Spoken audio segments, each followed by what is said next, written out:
मेरे YouTube channel Sanskrit की में स्वागत है। आप संस्कृत संबंधी कारक प्रकरण, संधि, समास, व्याकरण कक्षा 10 एनसीईआरटी की कक्षा 10 की बुक, कक्षा 9 की बुक संस्कृत जो मेरा YouTube चैनल है संस्कृत की पर आप देखिए। मैं आपको बता रहा हूँ कारक की हम बात करें तो कारक एक संस्कृत में रीढ़ की हड्डी है। संस्कृत साहित्य है उसमें कारक एक रीढ़ की हड्डी है। ये दो प्रकार से आता है, एक तो अनुवाद प्रकरण, एक तो अनुवाद जो प्रकरण होता है संस्कृत में उसमें कारक आता है और एक कारक का अलग से प्रश्न आता है। प्रिय विद्यार्थी, कक्षा 10 में जो बोर्ड ने नया मॉडल टेस्ट पेपर जो जारी किया है उसमें छोटे प्रश्नों का ज्यादा अंक निर्धारित किया है। छोटे प्रश्न है उनका ज्यादा अंक निर्धारित किया गया है। सबसे पहले देखो, संस्कृत में कारक 6 होते हैं, 5 + 1 6। हिंदी में कारकों की संख्या 8 होती है। हिंदी साहित्य के 2 कारक है जिसको संस्कृत में कारक नहीं मानते। एक कारक है संबंध कारक। संबंध कारक को हिंदी साहित्य का संबंध कारक है, उसको संस्कृत में कारक नहीं मानते हैं। क्यों नहीं मानते हैं? क्योंकि संबंध कारक का क्रिया के साथ साथ संबंध नहीं होता है।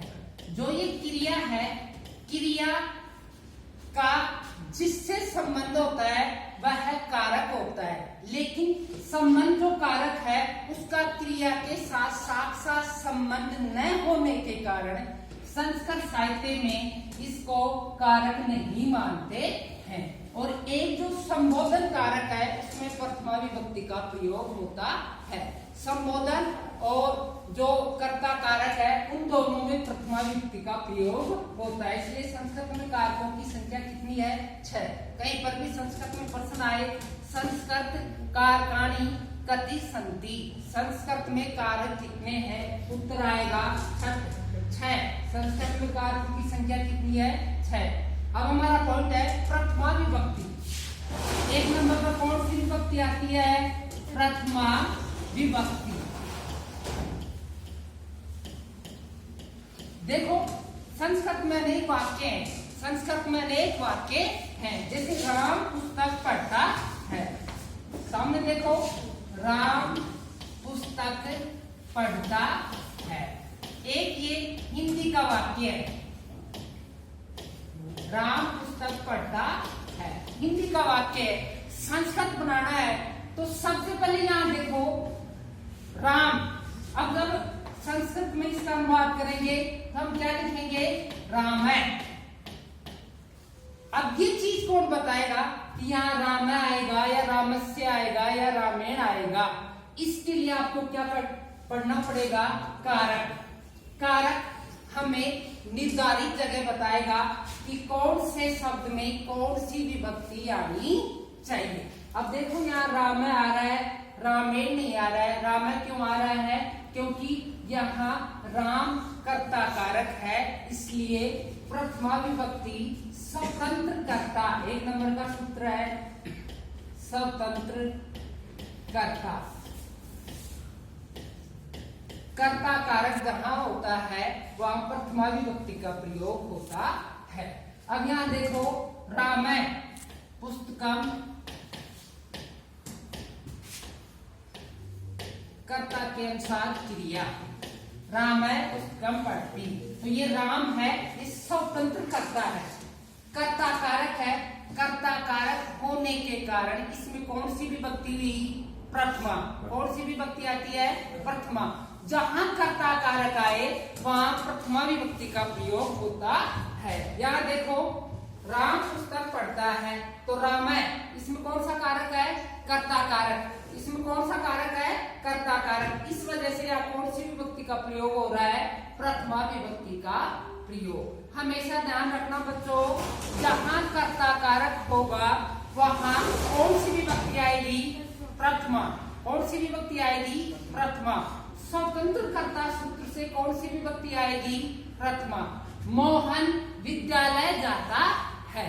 मोहन कर्ता कारक है, तो मोहन में कौन सी विभक्ति आएगी?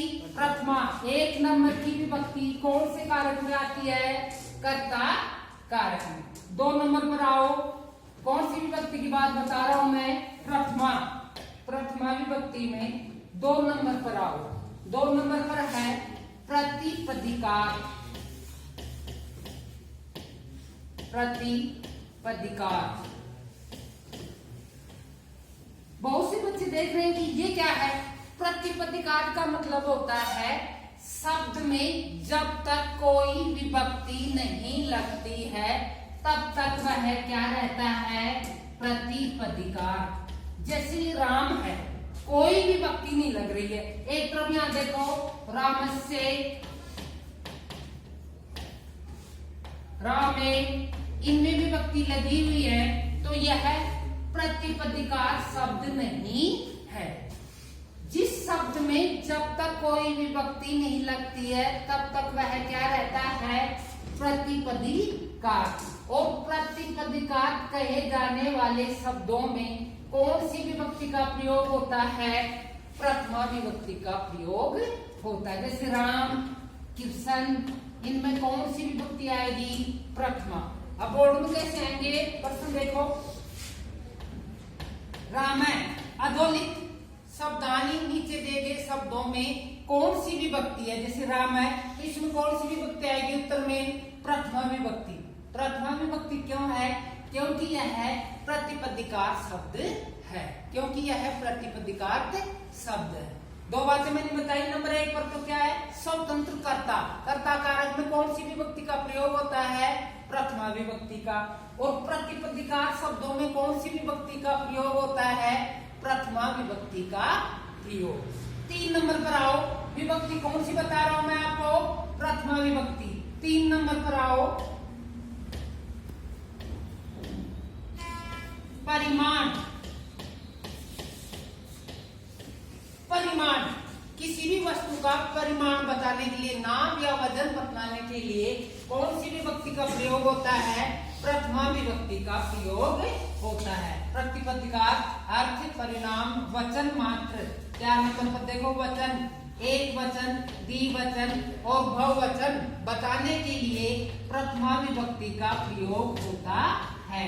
एक वचन, द्विवचन और बहुवचन बताने के लिए प्रथमा विभक्ति का प्रयोग होता है। परिणाम मात्र में, वचन मात्र में, पुल्लिंग, स्त्रीलिंग और नपुंसकलिंग बताने के लिए कौन सी विभक्ति का प्रयोग होता है? प्रथमा विभक्ति का प्रयोग होता है। अब मैंने आपको प्रथमा विभक्ति का प्रयोग बताया। नंबर 1 पर तो प्रथमा विभक्ति कहां पर आती है? कर्ता कारक में। कौन से कारक में? कर्ता कारक में। 2 नंबर पर मैंने क्या बताया?